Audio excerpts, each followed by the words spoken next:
Worried about allergies in relation to keeping pet parrots? Then watch this video to find out how you can avoid them and what to look out for. Hello everyone, welcome back to the channel. I'm David and today we're discussing human allergies in relation to keeping pet parrots. I've had a few questions lately asking about allergies and if it's okay to keep parrots around them, so I thought it'd be nice to do a video to address it. Even though I've covered it, hinted at it in other videos, I've never done a video directly looking at the topic. Now, if you have allergies, I can completely understand being concerned about keeping pet parrots. There are some things to look out for and some things that I would be concerned about. Something that's really important to keep in mind is there's no such thing as a hypoallergenic parrot. It's just not a thing. I would argue there's no such thing as a hypoallergenic pet. I've seen that term thrown around regarding some species of parrots and it's just not true. So do keep that in mind. If you see anything like that saying, oh, this parrot's completely fine with all allergies, take it with a pinch of salt and do your own research, because that could be someone who's not very well informed. So let's start with the biggest problem you're going to face if you have a dust allergy. Dust allergies are probably the biggest issue in relation to keeping pet parrots, and it's the thing I would look at in the most detail if you're considering having a pet parrot. I would especially avoid any parrot that has powdery down. That would be African greys, that would be cockatoos, cockatiels, even budgies. These things will be exceptionally difficult for you to keep if you have any sort of issue related to dust allergy. Now, all parrots will produce some dander, some seed dust, all sorts of things when they eat, so do keep that in mind. There is a way you can mitigate this effect, and that is through having an air purifier. We have a Levoit air purifier, which I'll leave a link for down in the description. It is a very useful tool if you don't have allergies in general, because it will help reduce that dust in the environment and make it healthy for everyone. It's actually healthy for your parrots too.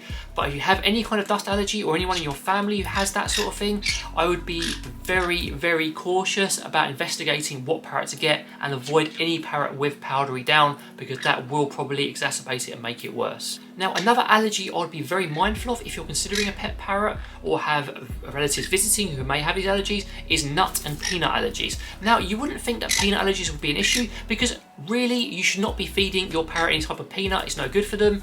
It's not very nutritious. It just should be avoided. Nuts in general, however, can be very healthy for your parrot. There's loads of nuts that are absolutely awesome for them and will have nutritional benefits and health benefits to them. So do check what specific nut allergy you may have, or if a member of the family has them. Now, here's where things get a bit trickier. You can obviously avoid peanuts, you can obviously avoid nuts in your parrot's diet, although I wouldn't say it's ideal. But a lot of pellet brands have peanuts in their makeup, a lot of cheaper seed mixes have peanuts in their makeup, and you will find traces of nuts in a lot of parrot-related products. The best way to avoid this would be to make your own seed mixes, to make your own food, and feed lots of fresh food. It's another little plug for fresh food there, because I'm really a fan of it. That way you can avoid the peanuts, you can reduce the contact with nuts, and generally make things a lot safer for you and your family if you have any allergies like these. I would avoid the processed foods because almost all of them contain it or traces of it, or have been made in a manufacturing environment with it. I would just make my own and then safely consider what other options I had, because you will most likely come into contact with peanut in some form or another if you're buying any pre-made seed mix, especially on the cheaper end. Now, just as another sort of thing that I'd thought would roll into this video, if you have any sort of pre-existing medical conditions, especially if you have any respiratory issues like asthma, do strongly consider researching before getting a parrot and maybe avoiding those powdery down birds. Invest in that air purifier. There's all kinds of other issues that may arise, but these two areas are the most common and where most people run into problems with regards to allergies and parrots. The best advice I can offer you is just be very mindful, do lots of homework, watch lots of videos, watch my channel, watch other channels, read up about the parrot's natural history, just to give you some indicators of where you may fall afoul of any allergy issues. If you have any questions, I'm happy to be responding to them in the comments. But in the meantime, from me, Pickles and a noisy Scampy, take care and see you later.